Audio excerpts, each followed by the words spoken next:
Roger was supposed to give me the name Nature Boy, and I know, but unfortunately, he passed away before that happened. So we was training, and I was supposed to give him a flying headbutt.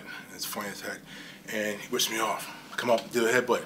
Now, me being green as grass, I didn't know you're supposed to put your hand, and I hit him, headbutt him, bam! All of a sudden, just spurting blood, skeeting out, right? And Peach is like, "Oh my God, oh my God!" And he just rushed into the hospital. I'm driving around Philadelphia trying to find the hospital he's at. I felt so bad. Craziest moment was when I had a meeting. It was Eddie Gilbert, Ty Gordon, and Paul Heyman. But what I did see, Eddie storming out, all pissed off, and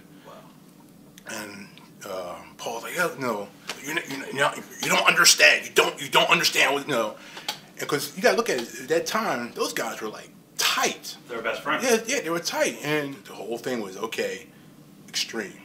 So what's better to do is to bring people who represent your Abbeys, your Kevin Sullivans, Funk. You bring, Morocco, Snuka. You bring all those guys in, right? Who, and then you bring the younger guys up coming up, and you pass. This is how it is. So I stepped to him and said, we're gonna have a problem with that. And all of a sudden, half of the locker room stood up, and I was like, well, this is gonna be my last stand. Cause I'm about to get, it was too many people. I ain't gonna say who it was, but by the time I tell you who did come to my aid, Jeff Jarrett and Fuller came to my aid. He's like, hey, I was sitting there with Funk, Abdullah, and who was on that? I forgot who was on the other side. I think it was Kevin over here. But anyway, we were talking, and I'm like sitting here like, I can't believe I'm in the middle of all these guys, and Abdullah, came and smacked me like that. He goes, don't you mark out. You one of the boys. You one of the boys. You don't mark out. That's what Shane was good for. Shane coming, because Paul said that you bring him in and he's here to school us too, and he did just that. That night I walked in. Ty was right there at the front. Walked in. He said, "Okay, what are you gonna do? You think you can take a bump off of that?" I'm like, whatever. Yeah, sure. Let's do it. Then maybe they'll drag you around, and maybe the Eagles now. Oh, okay, fine. Whatever you want me to do. And that's the attitude. And see, not just me, but all the boys had the attitude. All the boys. They didn't know whatever you told us to do, we did. I think that's why they were so successful.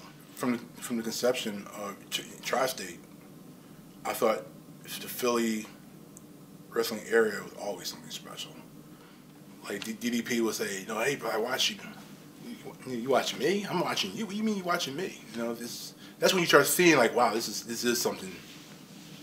This is something. Okay, maybe you do top rope, and I said, okay, well, that's easy. He goes, oh, then maybe, well, first you slam the guy outside, then go top rope and do flying headbutt from top rope to floor. I'm like, okay. Like, okay, all right, that's what you want to find. And I blew my knee out because that's the first time I did that. So Devon did what he was told. Paul told him to go out there.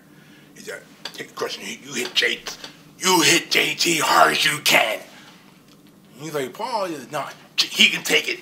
Just you hit him as hard as you can. It's got to look good for TV. And I didn't, unbeknownst to me, I didn't know what's going to happen. Wow.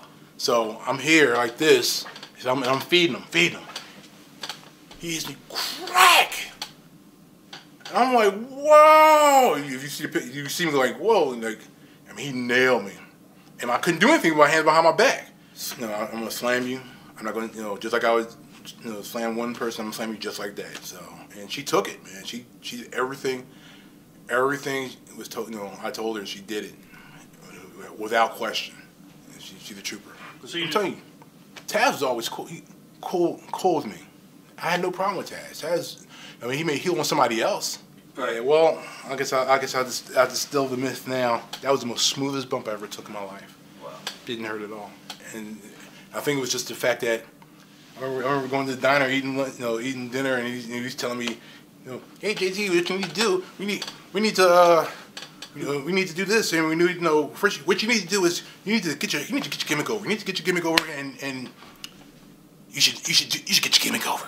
That's it. So he was cool, man. The thing about with Raven, you have to really pay attention because he'll be here.